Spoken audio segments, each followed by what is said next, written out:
Hello everyone, welcome back to another video of decoding political science. अगर आपने last 2-3 cycle का PIQ analysis किया है पेपर 2 पॉलिटिकल साइंस का, तो आपको देखे होंगे बहुत सारे इंटरनेशनल इवेंट्स रिपीट हो रहा है जो कि बहुत फैक्चुअल है। जैसे कि एसडी जेनोसाइड हो गया, बाली बॉम्बिंग हो गया, कब जापान ने मंचूरिया को अटैक किया, कौन से करेंट हेड है इंटरनेशनल ऑर्गेनाइजेशन के, उनके क्रोनोलॉजिकल, मतलब ये सब फैक्ट्स आ रहा है। और जब मैंने इसको एनालिसिस किया मुझे पता चला कि ये सब मतलब मैक्सिमम जो ग्लोबल पॉलिटिक्स के बुक में आ रहा है, जो एंड्रू हेड का बुक है, उनका इम्पोर्टेंट बॉक्सेस जो है कलरफुल बॉक्सेस, तो उसके ऊपर हम आज एक वीडियो बना रहे हैं। इसमें से कुछ कुछ क्वेश्चन आपके कुछ एग्जाम में आ सकते हैं। तो यहाँ देख सकते हैं वर्ल्ड हिस्ट्री जो 1900 टू 45 तक है। Boxer rebellion China, Russo Japanese war, Armenian genocide, treaty of Versailles, फिर मुसोलिनी कब इटाली के पावर होल्डर बने, कब वॉल स्ट्रीट क्रैश हुआ था, ग्रेट डिप्रेशन जब हुआ, जापान कब मंचूरिया को अटैक किया, ये तो पीएक्यू में भी आ चुका है। और यहाँ हिटलर कब चांसलर बने जर्मनी का, माओ जेतुंग कब लॉन्ग मार्च शुरू किए थे। तो ये सब बहुत बहुत इम्पोर्टेंट है, आप इसको अच्छे से पढ़िए। इनमें से ही क्रोनोलॉजिकल आएगा और आपको मैं गारंटी देता हूँ जो पॉलिटिकल साइंस का 100 क्वेश्चन आएगा उसमें से 30 क्वेश्चन तो क्रोनोलॉजी की आएगा। पॉलिटी और आईआर हमेशा आ रहा है, तो आप अच्छे से पढ़िए इसको।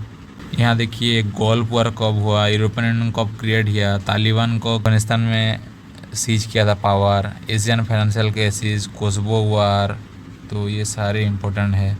देखिए ये भी पीआईक्यू में आया था, वाशिंगटन कॉन्सेशन कब कौन किए थे, मतलब जो ये ऑप्शन में था जॉन विलियमसन, ये क्वेश्चन में आया था, ये भी पीआईक्यू है। मतलब जो भी इम्पोर्टेंट है, इम्पोर्टेंट बॉक्सेस है, उसको पढ़ना है। पूरा फुल बुक तो बहुत वास्ट है, जो एंड्रू हेड का बुक है बहुत वास्ट है, लेकिन आपको इम्पोर्टेंट बॉक्सेस सिर्फ पढ़ना है, जो कलरफुल बॉक्सेस है, तो आप पढ़ सकते हैं। इनमें से 2-3 क्वेश्चन आपको क्लियर हो जाएंगे।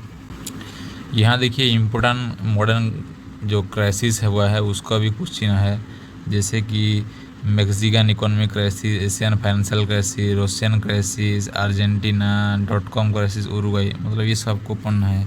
और ये जो major nuclear arm control agreement है, इनमें से सारे साइकिल में क्वेश्चन आ रहे हैं। मतलब कौन कौन से न्यूक्लियर ट्रीटी है, जैसे Antarctica treaty, partial test ban treaty, outer space treaty, सारे जो हैं ये इसको पढ़िए अच्छे से।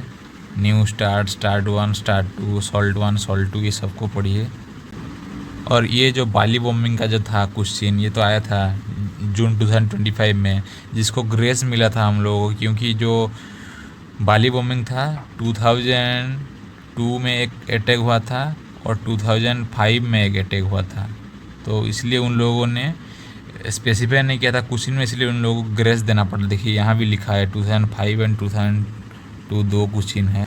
और जो भी ह्यूमन राइट कन्वेंशन है उसमें से क्वेश्चन है, जैसे कि यूडीएचआर हो गया, जेनेवा कन्वेंशन हो गया, European convention, start convention on refugee, on women, on torture, on rights of the child, ये सब भी आ रहा है, इम्पोर्टेंट है। इकोनॉलॉजी में पक्का आएगा ये, 100% इनमें से क्वेश्चन आएगा। और जो भी ह्यूमैनिटेरियन इंटरवेंशन है ये भी क्रोनोलॉजिकली आ रहा है, मतलब अरेंज द फॉलोइंग बोलता है और यहाँ क्वेश्चन आता है, जैसे northern Iraq, Somalia, Haiti, Rwandan, Kosovo, East Timor, Sierra Leone, ये सब में क्वेश्चन आता है। और इस टाइमलाइन से लास्ट दिसंबर में क्वेश्चन आया है, अगर आपका याद है तो नाफ्ता का क्वेश्चन आया था, फिर आया था लैटिन अमेरिका इंटीग्रेशन एसोसिएशन आया था, फिर आया था एशिया स्पेसिफिक कोऑपरेशन आया था, तो ये भी बहुत इंपॉर्टेंट नहीं है। यूरेशियन भी आया था, मगर अरेंज द फॉलोइंग किया था। देखिए ये सारे इंपॉर्टेंट ईयर है, उसको हम भूल जाते हैं तो वहाँ प्रॉब्लम हो जाती है। मतलब इतना फैक्चुअल पूछ रहा है आज का पैटर्न, तो इसलिए आपको एडेप्ट करना पड़ेगा। ये सब आप पढ़ के जाइए, ग्लोबल पॉलिटिक्स ऑफ बुक्स का जो इंपॉर्टेंट बॉक्सेस और कलरफुल जो भी टाइमलाइन है। From this timeline also question came in the recent PIQ. अगर आप लोगों ने देखा है तो ग्रीस कब यूरोपियन यूनियन ज्वाइन किया था, ये क्वेश्चन आया था, तो ये भी इम्पोर्टेंट है। अगर ग्रीस पूछा है पास्ट पीआईक्यू में, तो इस बार पूछ सकता है ऑस्ट्रिया, फाइनलैंड, स्वीडन कब ज्वाइन किए थे। तो आप एक प्रेडिक्टिव अप्रोच लेके पढ़िए, आ सकता है क्वेश्चन इनमें से। तो जो थिंकर भी हैं इस बुक में कलरफुली उसको जो यहाँ डिस्क्राइब किया है, जैसे कि ये जोसेफ स्टिग्लिज नाम का जो एक थिंकर हैं, उनका भी एक क्वेश्चन आया था, जैसे कि वो पूछे थे ग्लोबलाइजेशन एंड डिस्कॉन्टेंट कौन लिखे थे। तो देखिए इस बुक का अगर आप इम्पोर्टेंट बॉक्सेस के साथ इम्पोर्टेंट थिंकर जो भी हैं कलरफुली डिस्क्राइब्ड हैं, तो आप इसको देखिए, इनमें से बहुत सारे क्वेश्चन आ रहा है।